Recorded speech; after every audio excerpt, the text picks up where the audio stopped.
ខ្ញុំឃើញព័ត៌មាននេះហើយទោះបីខ្ញុំរវល់ប៉ុណ្ណាក៏ដោយញ៉ាំបងប្អូនគ្នាក៏ខ្ញុំដាច់ខាតខ្ញុំត្រូវតែមកធ្វើព័ត៌មានដែរខ្ញុំអានហើយខ្ញុំញ័រដៃហ៎បងប្អូនដឹងថាចៅប្រៃថៃវានិយាយមិនទេនៅថ្ងៃទី12ខែ2 2026ល្ងាចម៉ោង6 ជាងវាបានចេញសេចក្តីប្រកាសព្រមានមកខាងខ្មែរយើងហើយវាបាននិយាយថានេះគឺជាការព្រមានហើយកុំឲ្យមានលើកចុងក្រោយវាបាននិយាយថាមានទាហានខ្មែរយើង13នាក់បានចូលទៅមើលការធ្វើការរបស់វានៅភូមិព្រៃច័ន្ទហើយបានចូលទៅនិយាយនៅចិត្តទូកុងតឺន័រដោយការធ្វើបែបនេះគឺជារឿងមួយដែលធ្វើឲ្យមានភាពតានតឹងជាមួយគ្នាកាន់តែខ្លាំងហើយវាអាចនឹងបង្កចេញជាសង្គ្រាមដោយសារតែការនិយាយញុះញង់បងប្អូនឃើញនេះជាសកម្មភាពវាមកជីកបន្លាយនៅក្នុងទឹកដីខ្មែរយើងនៅភូមិព្រៃច័ន្ទនេះចម្រៅជ្រៅណាស់ធំណាស់បងប្អូនឃើញសកម្មភាពរបស់វាអីនេះសបញ្ជាក់ឲ្យឃើញថាពួកវាញុះញង់ជាមួយយើងត្រូវតែទាញយើងឲ្យចូលសង្គ្រាមទី3ឲ្យតតែបានវាបាននិយាយថាការធ្វើរបស់វានេះគឺធ្វើនៅលើទឹកដីរបស់ពួកវាដែលវាបានប្រើកម្លាំងប្លន់ពីយើងបានអញ្ចឹងវាឈប់បាញ់នៅកន្លែងណាកន្លែងនោះគឺទឹកដីរបស់វាតើពួកយើងគិតយ៉ាងណាខ្ញុំអានប្រៅខ្ញុំខឹងញ័រដៃចេះបាត់ឈប់បាញ់បងប្អូនដឹងអត់ថាបាត់ឈប់បាញ់ឯងឈប់នៅកន្លែងហ្នឹងមែនប៉ុន្តែមិនមែនឯងមានសិទ្ធិជាម្ចាស់នៅកន្លែងហ្នឹងទេត្រូវតែទទួលយកច្បាប់ JBC ដែលឯងបានសញ្ញាព្រមព្រៀងតែបងប្អូនឃើញសកម្មភាពពួកអាចោប្រៃដេរឆានអស់នេះវាធ្វើអីមួយថ្ងៃវាព្យាយាមធ្វើនេះធ្វើនោះវាព្យាយាមចង់មកប្លន់ទឹកដីយើងស្រស់ព្យាយាមញុះញង់បង្កសង្គ្រាមលើកទី3ទាំងថ្នាក់ដឹកនាំខ្មែរយើងគាត់ព្យាយាមសពគ្រប់បែបយ៉ាងដើម្បីស្វែងរកសន្តិភាពដើម្បីបញ្ជាសង្គ្រាមខ្ញុំមើលឲ្យបងប្អូនខ្ញុំញ័រដៃញ័រជើងចេះខ្ញុំគិតថាបើសិនជាប្រទេសយើងមិនអាចបញ្ជាសង្គ្រាមលើកទី3បានទេហើយប្រទេសយើងត្រូវការកម្លាំងការពារប្រទេសខ្ញុំម្នាក់នេះទោះបីខ្ញុំស្រីក៏ដោយខ្ញុំស្នើសុំខ្ញុំសុំទៅកាន់កំភ្លើងបាញ់ក្បាលពួកវាខ្ញុំមិនខ្លាចពួកវាទេបងប្អូនទង្វើរបស់វាកាន់តែធ្វើឲ្យខ្ញុំស្អប់ពួកវាកាន់តែធ្វើឲ្យខ្ញុំមានភាពក្លាហានខ្ញុំអត់មានភាពខ្លាចញើតវាសោះហ្មងបងប្អូនអរគ្នាវាគិតថាទង្វើរបស់វានេះកំពុងតែធ្វើឲ្យពួកយើងអាចបែកបាក់កម្លាំងសាមគ្គីរបស់យើងនេះបានណាវាគិតថាធ្វើបែបនេះហើយប្រជាជនយើងនឹងរើបំរាស់ជាមួយនឹងថ្នាក់ដឹកនាំយើងវាកំពុងតែយល់ច្រឡំហើយទង្វើអស់នេះវាកាន់តែធ្វើឲ្យប្រជាជនខ្មែរយើងឈឺចាប់ហើយកាន់តែមានភាពក្លាហានកាន់តែមានភាពអង់អាចនិងកាន់តែមានការរួបរวมសាមគ្គីខ្លាំងទៅពួកសត្វដេរឆានអស់នេះសាហាវណាស់បងប្អូនហ្នឹងឯងធ្លាប់តែប្រវត្តិសាស្ត្រខ្មែរយើងបែកបាក់ផ្ទៃក្នុងហ៎ធ្លាប់តែប្រវត្តិសាស្ត្រខ្មែរយើងប្រកាប់ប្រចាក់គ្នានៅខាងក្នុងប្រទេសវាងាយស្រួលយកវាបាននិយាយក្តាញ់ហើយវាត្រូវតែបង្កើតសង្គ្រាមទី3ឲ្យបានដើម្បីយកខ្មែរយើងនេះមកទទួលកំហុសនៅក្នុងផ្នែកអន្តរជាតិហើយវានឹងត្រឡប់ឲ្យคลายខ្លួនឯងហ្នឹងឲ្យคลายទៅជៀនខាងអ្នកត្រូវអញ្ចឹងអ្វីដែលវាប្រើកម្លាំងប្លន់ទឹកដីយើងហ្នឹងគឺបានទៅដល់ដៃវាដោយស្របច្បាប់តែបងប្អូនព្រមចុះចាញ់វាទេអត់ទេមិនថាសង្គ្រាមទី3កើតឡើងឬមិនកើតពួកយើងជាខ្មែរទាំងអស់គ្នាត្រូវតែរួបរวมកម្លាំងសាមគ្គីឲ្យរឹងមាំបំផុតការដែលពួកចៅប្រៃថៃកំពុងតែធ្វើនេះគឺវាកំពុងតែព្យាយាមឲ្យព្យាយាមញុះញង់ឲ្យពួកយើងបែកបាក់ផ្ទៃក្នុងហើយខ្ញុំក៏មានការហួសចិត្តនឹងពួក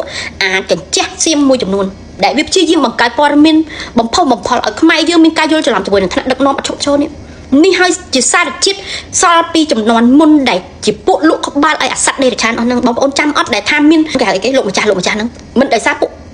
កអាលោកម្ចាស់ហ្នឹងឯងដែលវាលក់ក្បាលឲ្យពួកចៅប្រៃថៃចូលទៅញោះញោមជាមួយចៅប្រៃថៃធ្វើម៉េចបានអំណាចខ្លួនកាន់តែបងប្អូនចង់វិលត្រឡប់ទៅធ្វើជាទាសកររបស់ពួកវាវិញឬក៏មិនខ្ញុំសុកចិត្តងាប់រស់ជាមួយនឹងថ្នាក់ដឹកនាំឥឡូវនេះ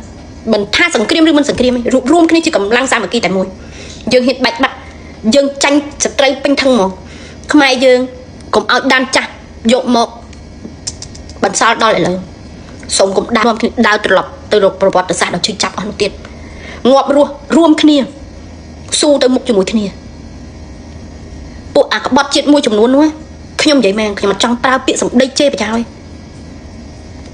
បើវាស្រឡាញ់ជាតិមែនមិនមែនវាគ្រប់គ្រងទង្វើរបស់សៀមមិនមែនវាសរសើរសៀមសពគ្រប់បែបយ៉ាងទេទាំងដឹងថាទង្វើនោះគឺខុសច្បាប់យើងអត់ចង់មានសង្គ្រាមទេយើងខំមាត់សង្កត់ចិត្តអត់ធ្មត់ខំប្រឹងស្វែងស្វារយគេជួយតែបើសិនជាដល់ចំណុចមួយយើងទប់វាកើតយើងមិនអាចបញ្ជាសង្គ្រាមនឹងកើតយើងក៏ត្រូវតែរួបរวมគ្នាយើងនៅខាងក្រោយនេះជាតបក្រោយត្រូវតែខំប្រឹងធ្វើយ៉ាងណាមិនថាខាងស្បៀងខាងឧបត្ថម្ភអ្វីផ្សេងទេត្រូវតែរួបរวมជួយគ្នាអានេះបានគេថាជាតិខ្មែរសម័យឥឡូវមិនមែនខ្មែរពីមុនបែកបាក់ពី3បាក់ពួកទេទើបបានខ្មែរសតដីប៉ុនកូនដៃនេះគូถามพวกมึงหน่อยพวกมึงการกระทำพวกมึงทุกวันเนี่ยนี่เขาเรียกว่าพวกมึงทำตามการหยุดยิงแล้วเหรอไอชิบหายการกระทำพวกมึงเนี่ยอยู่ไม่จบไม่สิ้นนะพวกมึงกำลังได้ทำอยู่ในดินแดนของประเทศกูแล้วพวกมึงมาเห่าว่าพวกมึงทำตามกฎหยุดยิงพวกมึงหยุดยิงตรงไหนตรงนั้นเป็นดินแดนของพวกมึงเหรอไอสัตว์ไอพวกเดรัจฉานแล้วกล้ามาแจ้งเตือนทหารของกูอีกนะไอชิบหายถ้าพวกมึงไม่อยากให้ทหารของกูไปพูดไปอะไร พวกมึงหยุดทำพวกมึงอยู่นิ่งๆพวกมึงจะตายหาตายของต่างประเทศหรือไงไอ้พวกสันดานเดรัจฉานอีชิบหายกูขอสาบแช่งให้ครอบครัวพวกมึงทั้งหลายเนี่ยไอ้แม่ทับ1 ทับ 2 ทับ 3พ่อแม่มึงขอให้พวกมันตายหาตายหงแล้วไอ้พวกกษัตริย์ที่มีจิตใจเดรัจฉานด้วยให้พวกมัน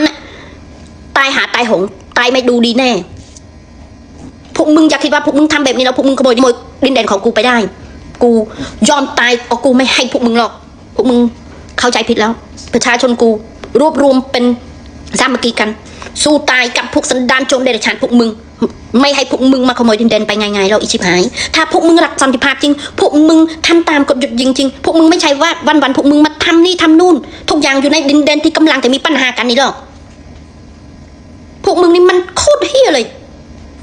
ถ้าพวกมึงดีจริงพวกมึงอย่ามาอยู่อย่ามาก่อสร้างนี่ก่อสร้างนู่นมาทำนี่ทำนู่นอยู่ในดินแดนกำลังจะมีปัญหากันรอให้ตัดสินก่อนไม่ได้เหรอพวกมึงกลัวพวกมึงจะตายโหงก่อนที่ได้รับผลจริง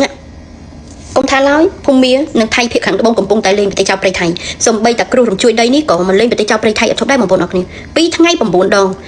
นึกขึ้นประเทศเจ้าประเทศไทยคือมีการประกาศสันแต่ตรงนังกรูช่วยได้ทั้งไงที่ดับมวยนังดับปีขายปีปอนเพย์ปมวยปีทั้งไงเต้กรูช่วยได้หดดอกบางปนดองอาการช่วยได้นู่นได้คือวิมีกำลังรำแต่ใบจุดบุญดีได้ครั้งหนึ่งปั้นแต่ก็กำปงแต่ถั่วเอาปุ่นในขนมประเทศชาวประเทศไทยมีการเพย์คลาดแต่ตรงหนึ่งการดักเตือนเอาไว้มาอย่างปีครูทอมเจียนหนึ่งวิจารณ์จำไรในขนมประเทศชาวประเทศไทยได้เหมือนได้การเมืองล้างเต้ระยะปีทั้งไงมันรวมช่วยได้ดักเตือนเราตระบบุญดองหายนี่ก็จะเรื่องงวยแต่ถั่วไอ้ปุ่นชาวประเทศไทยกำปงแต่น้องเพย์เพย์คลาดถ้าอันหนึ่งมีนให้เพศจำไรหรือก็มีครูถนัดเอาไว้มาอย่างอันหนึ่งการจังปีครูทอมเจียนจังหายเกี่ยกำปงแต่ประกาศซ้อนหายการได้เพื่อเอามินการช่วยได้การล้างมานี้เกี่ยวกับปงแต่นมพนิศึกษาสายเชื้อทาวิการล้างมาปีไอเวียมันดังถ้าการล้างมาปีไอได้จำปุยังปรามคือการล้างมาปีบาปกรรมบอกปุสัตเดรัจฉานไอบอกชื่นเปลี่ยนตักเด็กใหม่ไอหายไอใบจำใบติดศึกษาสิที่ผู้หายหนึ่งนี่เรียกอันตรายงวดไตหางปะโทนิสรบกรบกันนี่บ่บ่หนักนี่ขยมกันแต่ปรมินีหาขยมกันแต่อับปุอาเจ้าประไทยคลังเตยนะพงมีพองไทยตายพองอะไรนี่ครูทอมเจี๊ยบนี่ก็มาเล่งวิจะเรียกรอดไงได้ยมมาแต่บวงสู้มาบอกหนักเนี่ยมันเกินเข้มสเปคขนาดใบดาวให้เข้มโซ่ทอให้เข้มบวงสู้สมไอเปเต้พิรลีตัง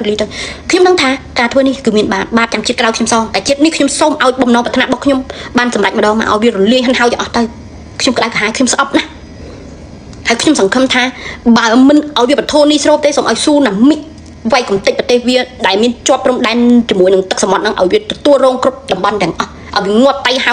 กรบขี้เอาเตยเข้มสอบปุเจ้าไปไทยนั่นสมบองปอนโจรุมช่วยพี่เป็นเนี่ยทอพองสมอากาศล้างชับนั่งเตยปมบุญดองวิเหมือนจะเรื่องมือทอมาได้เด้กูได้ยินว่า2 วันแผ่นดินไหว9 ครั้งมันแปลกเนาะทำบนให้เยอะๆหยุดสางเว้นสางกรรมอย่ามีจิตใจเป็นสันดานโจรมารุกรานดินแดนของกูก็บอกไปเรื่อยๆไม่เชื่ออย่าลบลู่เจ้ากรรมนายเวรกำลังติดตามเล่นงานพวกมึงแล้วระวังหนีไม่พ้นเนาะกูเขาบอกแค่นี้เดี๋ยวตายหาตายโหงนะระวังหาที่ดินเผาศพพวกมึงไม่ได้นะกูขอบอกอย่างเงี้ยทำบุญให้ได้เยอะพวกมึงเห็นไหมประเทศพวกมึงมีบาปแบบไหนบ้างยุติดกับประเทศของกูแต่ประเทศของกูไม่มีอะไรเกิดขึ้นเกิดแต่ในประเทศพวกมึงไม่คิดบ้างหรือไงไอ้พวกชิบหายไอ้สันดานเดรัจฉานไอ้พวกที่มีจิตใจเป็นโจรที่มันสนับสนุนให้มาขโมยดินแดนของกูเนี้ยพวกมึงหนีไม่พ้นหรอกพวกกูสาบแช่งให้พวกมึงตายหาตายโหงในเร็วๆนี้ตายทั้งครอบครัวไม่ว่าลูกหลานพ่อแม่มึงอะไรเนี่ยพวกมึงหนีไม่พ้นนะไม่เชื่ออย่าลบลู่ไฟไหม้ด้วยแผ่นดินไหว2 วัน9 ครั้งมันไม่ธรรมดานะระวังเลยรู้สำนึกบาปบุญบ้างนะพวกมึงตายไปจะไม่มีวันเกิดมาเป็นมนุษย์นะระวังตายแล้วเกิดไปเป็นสัตว์เดรัจฉานต่อนะไอ้พวกสันดานโจรเดรัจฉานกูขอสาบแช่งให้พวกมึงจะชิบหายทุกอย่างที่พวกมึงมารุกรานดินแดนของกูพวกมึงจะต้องรับใช้หนี้พวกกู10,000 เท่าพวกมึงจะหนีอะไรได้แต่พวกมึงหนีกฎแห่งกรรมไม่ได้นะอิจฉาชัวแต่เจ้าประเทศไทยเหมือนอาจนำประกาศบ้านได้ซาแต่ตรงเวอร์ดอกสาห้างซามันระบบวิบบานบ่มเปลี่ยนมาเลยได้ขมายเยอะหนึ่งบานปลาเพลิงดอตตะเลือแต่ประชาชนขมายเธอเอาตึกพเนจระบบประชาชนขมายสระดาวเก็บชื่อจับหนึ่งกระดาษกระหายหาเรื่องอันนี้กำปงแต่ตอบสนองตะเลือประเทศเจ้าประเทศไทยโดยนี้ดาวซาแต่กระทรวงกัมเปียเหมือนเลิกเลงอาวินุลายบางคนออกนี้นึกไงนี่ได้นึกขนมประเทศเจ้าประเทศไทยมีการไหนใช้เพลิงเราตะดับปลากระไหลได้นี่ขยุ่มเลือกแต่ใบกระไหลทมยงเอาจุดเดือดจุนบางคน អរគ្នានៅកន្លែងទី1ដែលខ្ញុំចង់ជម្រាបជូនបងប្អូននោះគឺតាក់ទងជាមួយនឹងវត្តអារាមដែលមានអាយុកាលរហូតដល់700ឆ្នាំនៅសុកក៏មានករណីភ្លើងឆេះនៅវេលាម៉ោង6ទឹកភ្លឺយើងនេះហើយបងប្អូនវាជារឿងមួយដែលធ្វើឲ្យប្រជាជនថៃគ្រប់គ្នាសឹងតែទទួលយកបានដោយសារតែវត្តអារាមនោះគឺពួកវាតែងតែមានជំនឿថាជាកន្លែងដ៏ស័ក្តិសិទ្ធិសម្រាប់ពួកវាគោរពបូជាហើយឥឡូវនេះគឺបានខ្លាយជាផេះផង់មិនសល់សំបីតែចម្រិកឈើបុរាណចាស់ដែលពួកវាធ្លាប់យកមាសពិតប្រាកដយកទៅបិទយកទៅកសាងទៅវត្តនឹងគឺគេប៉ាន់ស្មាននៅតម្លៃដែលមានរងការខូចខាតនៅក្នុងភ្លើងឆេះហ្នឹងអាចលើសជាង200លានបាតប៉ុន្តែអ្នកខ្លះក៏បាននិយាយថាតម្លៃនៃវត្តនេះគឺមិនអាចប្រមាណបានទេអញ្ចឹងអាចនឹងមានតម្លៃមហិមានៅក្នុងការដែលបាត់បង់វត្តអារាមមួយហ្នឹងហើយលោកពួកថៃវាដឹងថាហេតុអ្វីក្នុងប្រទេសថៃភាគច្រើនឆេះតែវត្តអារាមដោយសារតែមនុស្សចង្រៃនិងព្រះសង្ឃដែលមានចិត្តសាមញ្ញនៅក្នុងប្រទេសចៅប្រៃថៃវាអ្នកប្រព្រឹត្តខ្លួនវាលោកជាច្រើនអង្គបានប្រាក់តចរិតសណ្ដានជាចោលទាំងដឹងថាទឹកដីដែលវាកំពុងតែសាងសង់សំណង់ដែលកំពុងឈ្លានពានលើដីខ្មែរយើងនេះវាមកចូលរួមទាំងចិត្តស្រែកឃ្លានបំពេញឲ្យខ្លួនឯងខ្លាចជាចោលយ៉ាងពេញធឹងអញ្ចឹងហើយបាបកម្មពួកវាត្រូវតែទទួលសងមកលើខ្មែរយើងហើយរឿងទី2បងប្អូនទាំងអស់គ្នាតាក់ទងពីការ៉ាសាំងដែលមានការផ្ទុះសម្លេងដូចគ្រាប់បែកអញ្ចឹងដែលធ្វើឲ្យប្រជាជននិងក្មេងៗដែលរៀននៅចិត្តនោះបានមានការភ័យខ្លាចរត់ប្រសាទពេញទឹកពេញដីដោយសារតែមានការឆេះពីឡានដឹកសាំងហើយក៏ធ្វើឲ្យការ៉ាសាំងតែមូលនឹងឆេះខ្ទេចខ្ទីដូចគ្នាអញ្ចឹងហើយវាជារូបភាពមួយដែលក្នុងសារព័ត៌មានចៅព្រៃសៀមវាបានយកផុសផ្សាយសៅចំអកពីសកម្មភាពម៉ាត់តូចនៅប្រទេសខ្មែរយើងដែលគាត់កំពុងតែរៀនហើយវាប្រើ S16 កលឹងហោះនៅលើដំបូលសាលារៀនហ្នឹងក៏ធ្វើពួកគាត់ភ័យស្លន់ស្លោរត់ប្រសាទវាយកទៅធ្វើព័ត៌មានសៅចំអកថាគ្រាន់តែយន្តហោះបើកធម្មតាសោះក៏ភ័យស្លន់ស្លោម្លេះ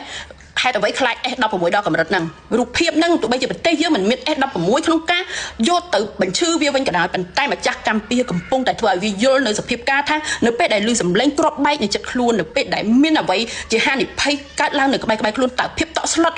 របស់ពួកវាហ្នឹងទទួលអារម្មណ៍យ៉ាងណាអញ្ចឹងហើយវាកំពុងតែស្គាល់រសជាតិហ្នឹងឯងហើយរឿងទី3គឺឆេះរោងចក្រមួយកន្លែងទៀតហើយដែលនៅសុកក៏ឆេះអត់ដឹងខ្លួនហើយក៏ធ្វើឲ្យប្រជាជននៅម្ដុំនោះមានការភ័យរន្ធត់ខ្លាំងមែនទែននៅសម្លេងផ្ទុះខ្លាំងដូចគ្រាប់បែកដូចគ្នាក៏រត់ប្រស័យប្រសាយដែរអញ្ចឹងហើយវាគឺជារឿងមួយដែលត្រូវតែឲ្យពួកវាដឹងថាប្រទេសថៃកំពុងតែជួបគ្រោះចង្រៃដោយសារតែទង្វើរបស់វាឈ្លានពានមកលើដីខ្មែរហើយនៅក្នុងប្រទេសថៃកាលពីឆ្នាំមុនក៏មានការកណន័យឆេះដែរប៉ុន្តែមិនឆេះសាហាវដូចក្នុងឆ្នាំនេះទេហើយរឿងអស់នេះគឺកើតឡើងបន្ទាប់ពីចៅព្រៃថៃឈ្លានពានលើដីខ្មែរយើងសូមអរគុណបងប្អូនអរគ្នាជួយ share វីដេអូខ្ញុំម្នាក់មួយផងដោយសារតែពួកយើងនៅតែចង់ឃើញប្រទេសចៅព្រៃថៃនេះវានេះឆាប់ដោយសារតែទង្វើដ៏អាក្រក់ជូរជាតិរបស់វាគូក៏ดูข่าวភុកមឹងทุกวันเนี่ยไฟไหม้ตลอดทำไมอยู่ดีๆไฟไหม้อ่ะพวกมึงแสดงละครหรือไงหรือก็พวกมึงว่างๆก็ไปเผาบ้านเผาอะไรโรงงานหรือก็วัดแบบเนี้ยกูก็ไม่อยากเชื่อในประเทศพวกมึงมีแต่ไฟไหม้หรือก็ยังไงพวกมึงเผาเองหรือก็แบบไหนหรือก็เวรกรรมที่ไอ้พวกทหารที่มีจิตใจสามานสันดานเป็นโจรน่ะมันมาเผาบ้านประชาชนខ្មែរกูจึงเวรกรรมกำลังสนองประเทศพวกมึงไอ้เรื่องนี้นะพวกมึงต้องเชื่อเว้ยถ้าไม่เชื่ออย่าลบหลู่ถ้าพวกมึงอยากรู้จริงก็รอดูนะว่าจะเกิดอะไรขึ้นในประเทศพวกมึงความชั่วที่พวกกูกำลังทราบแช่งพวกมึงกำลังเล่นงานพวกมึงแล้วพวกมึงต้องเข้าใจนะวัดที่มีอายุการเกือบ200 ปีอยู่ดีๆก็ไฟไหม้หมดเกลี้ยงเลยทำไมเพราะสันดานชั่วร้ายประเทศไทยมันมีเยอะมีจิตใจบาปเยอะแล้วของที่ศักดิ์สิทธิ์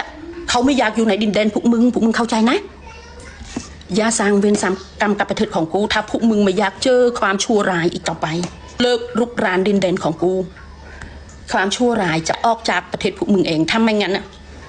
เจ้ากรรมนายเวรจะเล่นงานประเทศพวกมึงอีกเยอะแล้วนี้ก็กำลังจะแสดงให้พวกมึงเห็นแล้วว่าเจ้ากรรมนายเวร